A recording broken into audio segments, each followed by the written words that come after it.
MCQ करते हैं। Offer for security और invitation to subscribe for securities under private placement shall be made to dash 50 लोग। Maximum number of persons in aggregate, अच्छा aggregate में 200 लोग, aggregate में तो 200 लोग है ना सर, 200। प्राइवेट कंपनी में issue securities through the way of except, private company जो है पब्लिक ऑफर नहीं कर सकती, बाकी सब कुछ कर सकती है। राइट इशू अपने मेंबर को देखते बोनस इशू कर सकती है, और चाहे तो प्राइवेट प्लेसमेंट भी कर सकती है। Registrar of company shall refuse to register the prospectus, register a prospectus if it is not dated, contains a statement of an expert who has not signed it, contains information which is 6 months old, या in case all of the above। Common sense है यार, all of the above. अगर prospectus में तीनों चीज़ों में कोई भी कमी हो गई, डेट नहीं डाली, साइन नहीं करा, 6 महीने से पुरानी इन्फॉर्मेशन लिखी गई है, हालांकि ये था नहीं, यहाँ से हमने सीखा, तो भी जो है रजिस्ट्रार मना कर सकता है। Prospectus issued in the form of advertisement must state object, liability of member, amount of share capital, सारी चीज़ें ही बताएगा भाई। Shelf prospectus remain valid up to, shelf prospectus जो है उसकी एक लाइफ होती है, शेल्फ लाइफ होती है, वो हम बाद में पढ़ेंगे कि हर टाइम अलग अलग प्रोस्पेक्टस इशू करने की बजाय ऐसा प्रोस्पेक्टस इशू कर सकते हैं जिसकी एक सर्टेन लाइफ स्पैन है, जिसके बीच में आप बार बार जो है कैपिटल रेज कर सकते हैं, उसे शेल्फ प्रोस्पेक्टस बोलते हैं। उसकी वैलिडिटी 1 साल होती है, हम दोबारा चेक करेंगे। An issue house share broker has made an advertisement in newspaper for selling a big lot of share allotted to it by the company under a private placement। यानी कंपनी ने share broker को जो है, एक बड़ा house जो है share broker का, प्राइवेट प्लेसमेंट में उसको काफ़ी सारे सिक्योरिटी मिले, अब वो आगे पब्लिक को देना चाहता है। In which of the following condition the advertisement will not be deemed to be a prospectus. Advertisement was given within 6 months from the date of allotment, but it has paid the entire consideration to the company. Advertisement was given after 6 months from the date of allotment and it has paid entire consideration to the company. It has not paid the entire consideration to the company till the date of allotment or none of the above.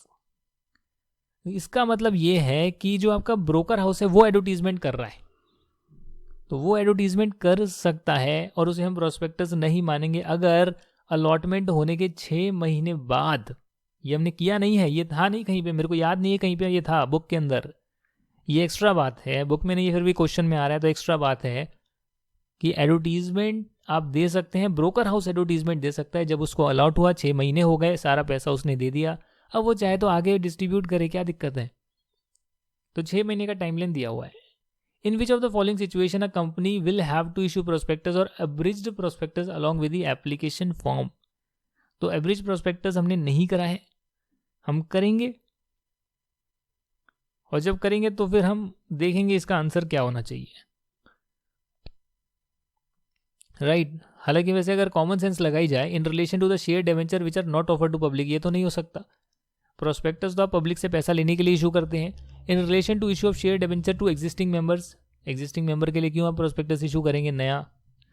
In relation to issue of shares which are uniform with the share previously issued, नहीं sir, अगर पहले से ही जो है shares previously issued हैं, uniform है, उनके लिए नया प्रोस्पेक्टस की क्या ज़रूरत है। इन रिलेशन टू शेयर्स और debenture which are offer to public, जी हाँ, जो पब्लिक को ऑफर कर रहे हैं उसी के लिए एवरेज प्रोस्पेक्टस काम आता है। क्वेश्चन 8 कहता है कि अगर मान लेते हैं आपकी क्रिमिनल लाइबिलिटी अगर आती है, section number 34 for misstatement in prospectus में बी अवॉइडेड इफ, अवॉइड करी जा सकती है अगर consent to become director was withdrawn, prospectus was issued without his knowledge, misstatement was immaterial, had reasonable ground to believe in truthfulness, it was based on statement of expert. बताइए भैया कौन सा जो है सही है, कौन सा जो सही है। देखिए क्रिमिनल लाइबिलिटी और सिविल लाइबिलिटी 2 केसेस होते हैं। सिविल लाइबिलिटी में आपके पास ये बहुत सारे ऑप्शन होते हैं कि भाई डायरेक्टर ने कंसेंट विड्रॉ कर ली, ये सब होते हैं। क्रिमिनल लाइबिलिटी में 2 ही चीज़ होती है, तो मटेरियल मिस स्टेटमेंट ना हो, इमटीरियल हो, या फिर आपके पास रीजनेबल ग्राउंड हो जिस बेसिस पर आप बोल रहे हैं प्रोस्पेक्टस में जो भी आप बोल रहे हैं। तो इसका ऑप्शन जो है 3 एंड 4 यानी कि ए ऑप्शन होना चाहिए। क्वेश्चन 9 कहता है if a person makes multiple applications in different names then which of the following statements are not true. Not true क्या होगा भैया, मल्टीपल एप्लीकेशन डिफरेंट नेम से कर रहा है, क्वेश्चन था ये, क्वेश्चन नहीं था ये, अभी तक तो नहीं आया। अगर हमने जो एक सेक्शन रह गया उसमें होगा तो पता नहीं, अभी तक तो ऐसा हमने पढ़ा नहीं, क्वेश्चन में दे रखा है। 447 में तो कंपनी और उसके ऑफिसर के लिए है ना पेनल्टी। जिस बंदे ने अप्लाई करा है मल्टीपल नाम पे उसके लिए तो 447 में पेनल्टी नहीं है। अब provision shall be prominently reproduce in prospectus है। कोर्ट में also order disgorgement of gain. ये डिसगॉर्जमेंट क्या होता है मालूम है आपको? Disgorge gain will be transfer to insolvency and bankruptcy fund. Disgorge का मतलब होता है सरेंडर कर देना। सरेंडर एक तरह से जो होता है रिमूव कर देना, डिस्चार्ज कर देना। तो मतलब कि उसको जो है आप इंसॉल्वेंसी बैंकरप्सी फंड में डाल देंगे डिसगॉर्ज्ड। अब मैं देखो फाइंड कर रहा हूँ, ये चीज़ हमने पढ़ी नहीं ना, एक्ट में पढ़ी कहाँ है? डिसगॉर्ज हमने देखा, देखो डिसगॉर्ज यहाँ पर है, एंटर कर रहा हूँ मैं, और कहीं है ही नहीं। इसका ऑप्शन क्या होना चाहिए मैं आपको चलो आंसर तो बता रहा हूँ इसका, बट ये है ही नहीं आपके उसमें बुक में, है ही कहाँ? इसका एक्सप्लेनेशन ही नहीं है। कैसे कर सकते हैं हम लोग ये? क्वेश्चन जो है 10 बोलता है which statement is not true. Which statement is not true? Share के केस में जो है अंडरराइटिंग कमीशन 5% ज़्यादा नहीं हो सकती, बिल्कुल ठीक है। इशू प्राइस का 5% ज़्यादा नहीं हो सकती है। अंडरराइटिंग कमीशन जो है आर्टिकल्स में जो प्रिस्क्राइब्ड है कमीशन उससे ज़्यादा भी नहीं हो सकती, जी हाँ। In case of debenture rate of underwriting commission shall not exceed 5%, जी नहीं। डेवेंचर के लिए 2.5% की है। Amount of commission may be paid out of profit of the company, जी हाँ, पे करी जा सकती है out of profit, out of fresh issue और उसकी प्रोसीड से पे हो सकती है। तो ऑप्शन सी गलत है ना। डिबेंचर के केस में 5% तक की लिमिट नहीं है, 2.5% की लिमिट है कमीशन के लिए। Holder of depository receipt shall have right to vote at par with other equity share holder. अरे depository holder of depository receipt at par with other equity shareholders through overseas depository and in proportion as already specified by the company, no right to vote or only on resolution directly affecting them। आपको मालूम है depository receipt क्या होते हैं? जैसे share होते हैं वैसे ही डिपॉजिटरी रिसिप्ट होती है। डिपॉजिटरी रिसिप्ट है जो हमने उसका कॉन्सेप्ट तो देखा ही नहीं है।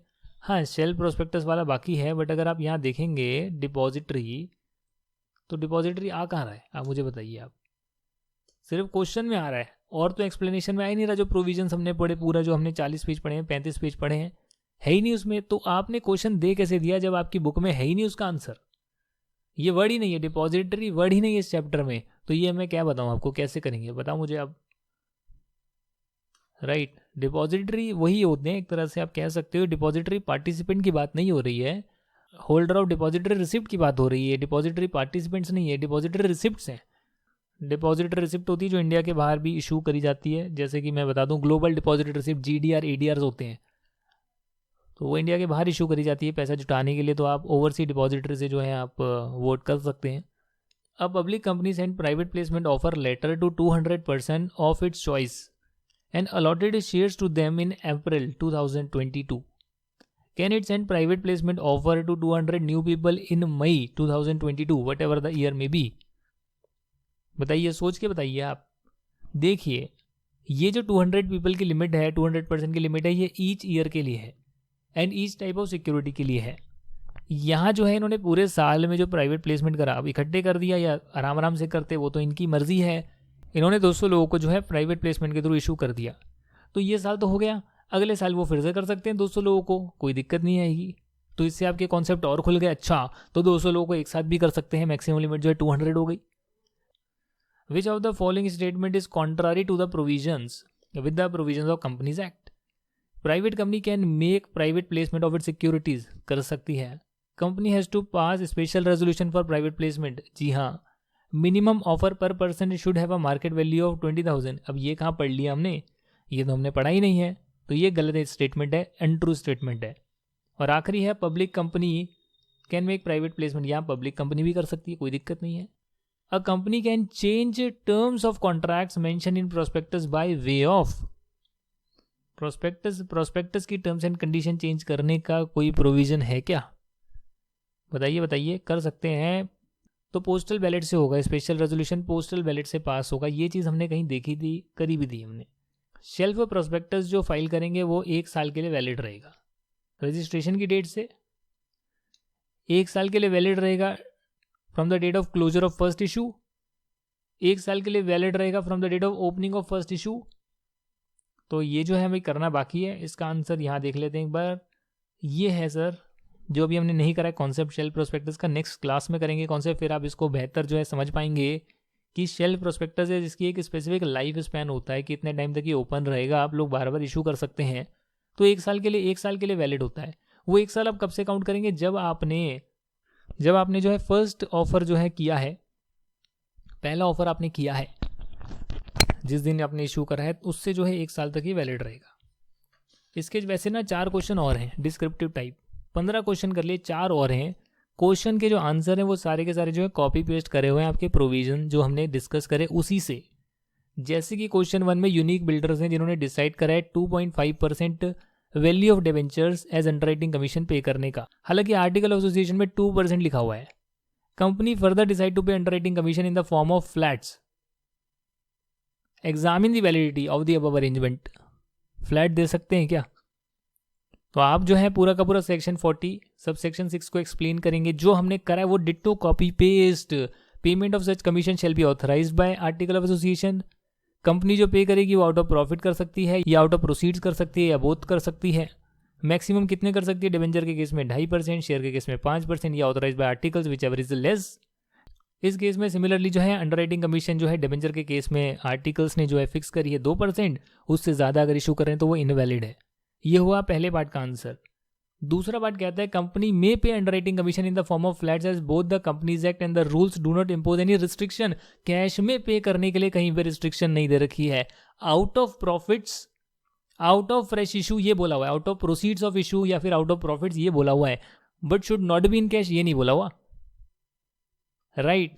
तो ये किया जा सकता है। बड़ा ट्रिकी क्वेश्चन था। क्वेश्चन 2 में लिखा है PQR limited wants to raise funds for its upcoming project. It has issued private placement offer letter to 55% in their individual name to issue its equity shares.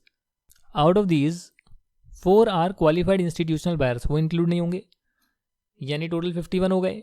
Before allotment under this offer the company issued another private placement. अच्छा, ये खत्म होने से पहले दूसरा issue कर दिया, वो नहीं कर सकते। अभी मैंने आपको बताया था आज पहले हो जाए उसके बाद कर सकते हैं। इन्होंने एक और इशू कर दिया, वो भी गलत है। Being a public company can it issue securities in a private placement. कर तो सकते हैं प्राइवेट प्लेसमेंट, बट ऐसे नहीं कर सकते जैसे आप कर रहे हैं। Is it in compliance with the provisions? नहीं जी, not in compliance with the provisions. क्या लिखा हुआ है यहाँ पर? दोबारा से देखिएगा, यहाँ लिखा हुआ है सेक्शन 42 कहता है कि प्राइवेट पब्लिक कंपनी जो है प्राइवेट प्लेसमेंट कर सकती है, प्राइवेट प्लेसमेंट से पैसे जुटा सकती है, but the offer shall be made to persons not exceeding 50 और such higher amount as may be prescribed. And for counting the number of person qualified institutional investor और एम्प्लॉय को नहीं लेंगे जिन्हें सब इशू होते हैं।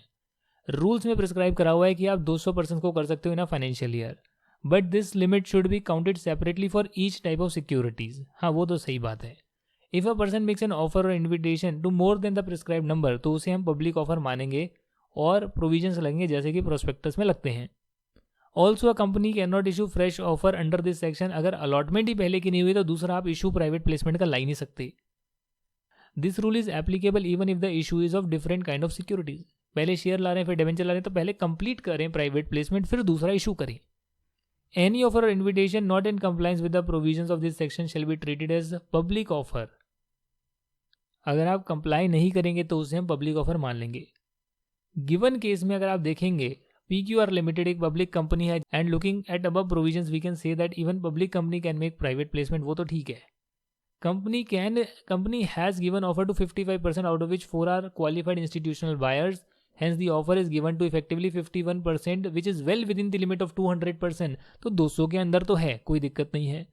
From this angle company is in compliance with the private placement rules.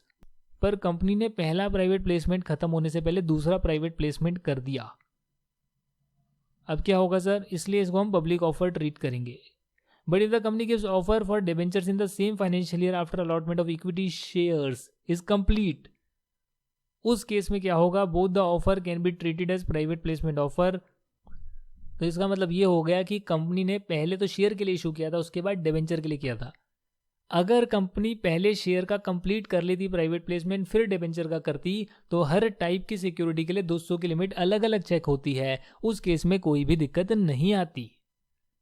Question 3 कहता है state in what way does the companies that regulate and restrict the following in respect of company going for public issue of shares. Minimum subscription and application money payable on shares being issued. दोस्तों जो भी आप issue करते हैं public को, जो पैसा आप लाना चाहते हैं, प्रोस्पेक्टस इशू करते हैं, आप अलॉटमेंट नहीं कर सकते। सेक्शन 39 सबसेक्शन 1 बोलता है नहीं कर सकते। कब नहीं कर सकते? अनलेस जब तक मिनिमम अमाउंट जो प्रिस्क्राइब्ड है प्रोस्पेक्टस में उसके लोगों ने सब्सक्राइब ना किया हो और साथ में जो एप्लीकेशन मनी है वो कंपनी ने रिसीव कर ली हो। फर्दर नॉमिनल अमाउंट के 5% से ज़्यादा जो है एप्लीकेशन मनी रिसीव होनी चाहिए। तो ये रिस्ट्रिक्शन जो है लगाई गई है। अगर आप ये नहीं फॉलो करते हैं तो 30 दिन में अगर ये फॉलो नहीं किया गया, मिनिमम अमाउंट नहीं आई, कंपनी को जो है रिफंड करना पड़ेगा। और अगर कंपनी डिफॉल्ट करेगी तो 1000 पर डे का लगेगा पेनल्टी, जो 1 लाख रुपीज़ तक जा सकता है। विच एवर इज लेस, मतलब मैक्सिमम 1 लाख रुपीज़ तक जा सकता है। Section 40 subsection 3 provides that all money received on application from public for subscription to security shall be kept in a separate bank account. तो क्वेश्चन पूछा गया था कि आप बताइए minimum subscription and application money के लिए कंपनीज एक्ट में क्या कंडीशंस लगी है। तो आपने बता दिया ये कंडीशंस लगी है कि मिनिमम अमाउंट रिसीव होगी, एप्लीकेशन मनी रिसीव होगी, उसके बाद ही इशू कर सकते हो, और एप्लीकेशन मनी मिनिमम कितनी आनी चाहिए वो भी लिख दी है। नहीं आएगी तो क्या करना पड़ेगा, और अगर रिफंड नहीं करोगे तो कितना पेनल्टी देना पड़ेगा, सब आपने बता दिया है। क्वेश्चन 4 आखिरी क्वेश्चन में लिखा है board of director of reckless investment have allotted shares to the investors of the company without issuing a prospectus with the registrar of companies. Explain the remedy available to investors. घोर अपराध कर दिया इन्होंने। Public company issue कर सकती है only by issuing prospectus. Section 26 subsection 1 कहता है matters required to be disclose and included in the prospectus and required registration of prospectus with the registrar. Company ने वॉयलेट करा है, तो अलॉटमेंट कर नहीं सकते, अलॉटमेंट वाइड होगा, एंटायर मनी जो है उसे रिफंड करना पड़ेगा और पनिशमेंट लगेगी वो अलग। क्वेश्चन 5 भी आ गया। अच्छा आखिरी क्वेश्चन है क्या क्वेश्चन 5, या क्वेश्चन 6 भी है? क्वेश्चन 5 आखिरी क्वेश्चन है। An allottee of shares in a company brought action against a director in respect of false statement in prospectus. Director कह रहा है कि जो स्टेटमेंट है वो प्रमोटर ने बनाई थी, उसने तो सिर्फ रिलाई किया था। ये क्वेश्चन हम ऑलरेडी डिस्कस कर चुके हैं, आपकी बुक में दे रखा है, दोबारा से यहाँ पर दे दिया है। दोबारा से लिख दिया ना, an allottee of shares in a company brought action against director, same question दे दिया, सेम चीज़ जो है यहाँ पे लिखी हुई है एंड में। अरे डायरेक्टर की रिस्पॉन्सिबिलिटी है, डायरेक्टर शैल बी लायबल। क्यों सर? क्योंकि डायरेक्टर जो है ये थोड़ी बोल सकता है भाई मैं आंख बंद करके मैं देख रहा हूँ जो भी प्रमोटर ने लिख दिया सही लिखा होगा। भाई सबको सबकी रिस्पॉन्सिबिलिटी, सबको देखना पड़ेगा। डायरेक्टर की जहाँ लाइबिलिटी नहीं आएगी वो केसेस आपको मालूम है। डायरेक्टर की क्रिमिनल लाइबिलिटी नहीं आएगी अगर ओमिशन जो है इमटीरियल है, स्टेटमेंट जो है इमटीरियल है, या फिर उसने जो उसके पास रीजनेबल ग्राउंड थे जो भी वो कह रहा है। और सिविल लाइबिलिटी नहीं आएगी जहाँ पर उसने डायरेक्टर बनने के लिए कंसेंट दी थी, डायरेक्टर है नहीं बट प्रपोज डायरेक्टर है, उसने विड्रॉ कर ली कंसेंट, या उसकी नॉलेज के बिना ही इशू हो गया और उसने नोटिस दे दिया भाई ये तो मेरी नॉलेज के बिना इशू हुआ है। अब इस केस में जो है डायरेक्टर जो है अपने आप को हाइड नहीं कर सकता। दैट मीन्स जो आपके माइंड में प्रोविजन है आप उसको कैसे यूज करते हैं अपने आंसर को करने के लिए और राइट आंसर लिखते हैं वो मैटर करता है। तो जो भी प्रोविजन से आपको आने चाहिए और उसके बाद आप इसको कर सकते हैं। हालांकि कुछ क्वेश्चन ऐसे थे जिसके प्रोविजंस तो यहाँ पढ़ाए नहीं गए हैं, क्वेश्चन में दे दिया गया है। Will do the remaining portion in next class और आपका जो है सारा का सारा जो स्टडी मटेरियल है वो कंप्लीट हो जाएगा। Thank you very much for watching this, bye, see you in the next video.